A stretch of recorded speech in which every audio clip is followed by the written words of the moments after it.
guys, Jack Casio at TwiceSpeed.com. I'm here with my man Connor Powers right now, founder of Dead Red Hitting. I'll actually link you guys to his channel. For those of you guys who are baseball players, be sure to check him out. He's got some awesome drills and it'll take your game to the next level. But what we're doing here, I'm changing up the scene. I actually brought you guys into my home today, and I'm having Connor just kind of interview me and ask me a few questions, some of the questions that we would have had when we were your age. And this is going to help set you apart from your competition, and you're going to have the one-up on them just from watching this entire interview.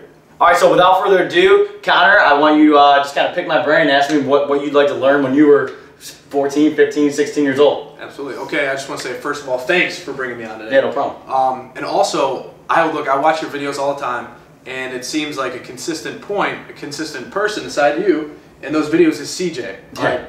Now, CJ's going to Pitt next year, right? Yeah. Okay, yep. Pretty soon here, right? Oh my God. He leaves in like a month, right? Yeah, he leaves June 22nd or 23rd. Wow, that's crazy. I know. All right, but the main question here is, what separates CJ from other athletes his age?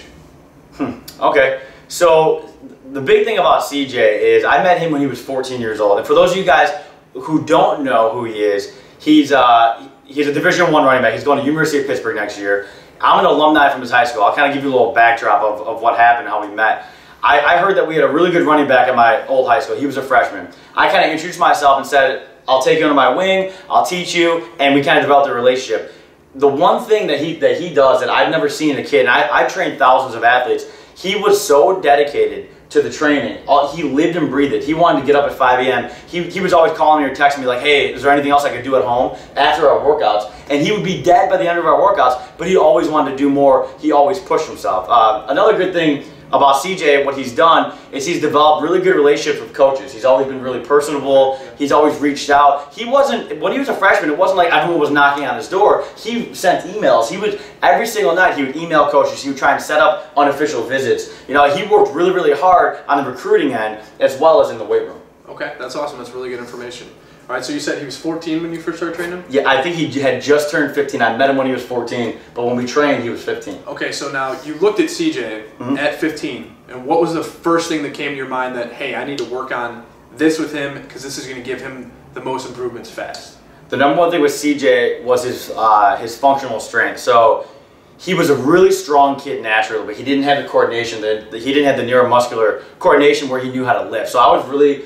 I think it was our first 6 weeks. He actually hated our workouts because I wouldn't let him. I wouldn't let him leave his feet in any workout. So he saw all my crazy jumps, and I was jumping on top of cars and doing all these crazy plyometrics. I just basically made him stick to the fundamentals and get the muscle memory of each exercise and kind of nail it down. So we spent about 6 weeks just on strength training, and just from that he made some really serious gains. I think he took his bench from like 185 when he was a freshman, which was really strong. I think he did 2 reps. And then after about a month, he was already doing 11 reps. And now he's probably like in the 30s or 40s. I don't even know. We don't really test that anymore. But he does 225 like 16, 17 times. And this is about 3 years later. So his main thing was just develop the functional strength, the fundamentals of weightlifting. A lot of guys are trying to do crazy stuff too quick when all you're going to do is you're going to plateau. So you need to really periodize your workouts so that you're going to be constantly making gains over time.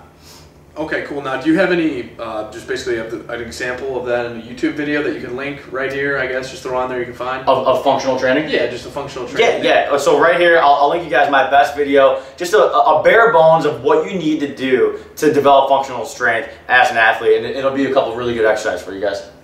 Okay, awesome. All right, so as CJ continued to develop, obviously in training and getting better and making gains, you know, as he went into that, I don't know, in baseball, it's called the showcase circuit. Yeah. I'm guessing combines. Yeah. All right. So, what was the most important thing that you told him on the days that he was going to his combines? For example, the day what was his best time 40 ever? His best 40 ever at a combine, I think, was a 4.48 laser, but his best hand time was a 4.37, I believe. Okay. Awesome. So, when you're preparing for those things mentally, what are some of the thoughts you should be running through your mind? Yeah, our number one thing, actually, the way I train athletes and in my Twice Speed system, and what I really try and instill is confidence. You guys need to be confident going into a combine, going into a showcase, going into a college camp, whatever you're doing, even into your own practices and games. If you're scared and you don't have the confidence, you're already defeated before it starts.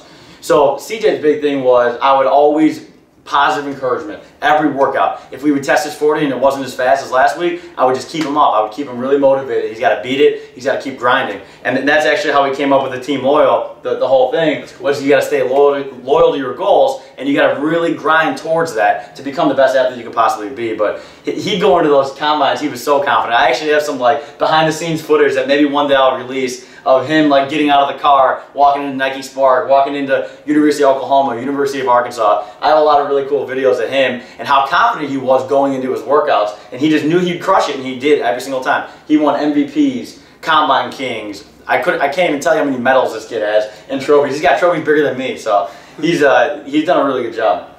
That's awesome. So yeah, it's good to know that, definitely when you're going to those combines, you need to have a plan. You need to have a pattern of confidence developed, like you said. Another big thing to add to that is when you're going into a combine or camp, do as much research as you can of what they're going to be asking you to do. Some camps may say you need to do a 5-10-5 shuttle or a 40-yard dash or a vertical jump. Some may not. Some might just be all skill work. So leading up to that event, you have to make sure that you're focusing on what's going to be in the camp. Yeah, that makes sense. Even if if there's going to be a camp where it's all skill related, running routes or doing dribbling drills or whatever sport it is, then focus more on the skill work leading up to the camp. But if it's just all it is, like a Nike Spark, all they test is your 40, your vert, your 5-10-5 shuttle, your Powerball toss, and I think that's it. I think there might be one more test. So just focus on those things to fine tune it so you're ready and you can outperform everybody else. Okay, cool. All right, so for example, let's say I'm going to the Nike Spark Combine. What should I eat for breakfast? Ooh, for breakfast, I usually go light. I usually do a piece of fruit, maybe like a piece of fruit with a little peanut butter, because peanut butter takes a little longer to digest, so you won't get as hungry throughout the event. But your adrenaline's pumping so much that like you'll be able to go off of an energy bar, a couple pieces of fruit, a little bit of peanut butter, you're ready to go. I don't like telling kids to go in with like a big bacon and eggs and pancakes. Like that's gonna slow you down. It's a proven fact that the lighter you are on your feet and your weight, it's physics. The lighter you are, the faster you're gonna run. So you don't want to weigh yourself down with too much water or too much food before you're testing. As soon as you're done with your test, then you can replenish and you can eat your carbs, you can eat whatever you want. Okay, so it's basically more important to have some sort of plan leading up to the event more so than what you're going to eat on that specific morning. It's what you've prepped the week in advance. Yeah, it's actually huge. In the week in advance, you can carb load to kind of have like more energy for the combine.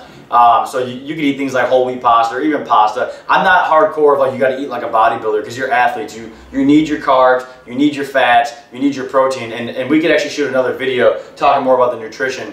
But yeah, so throughout the week, just eat good, but don't try and gain weight before a combine. It's not gonna help you too much. If you're 212 or you're 204, it's not gonna make a big difference. All they're looking at is can you run a 4.3. Like once you're at CJ weighs 212. So by him running a 4.3 at 206, that's more marketable than running a 4.48 at 212. So our big thing was always to find the optimal weight and speed going into any combine.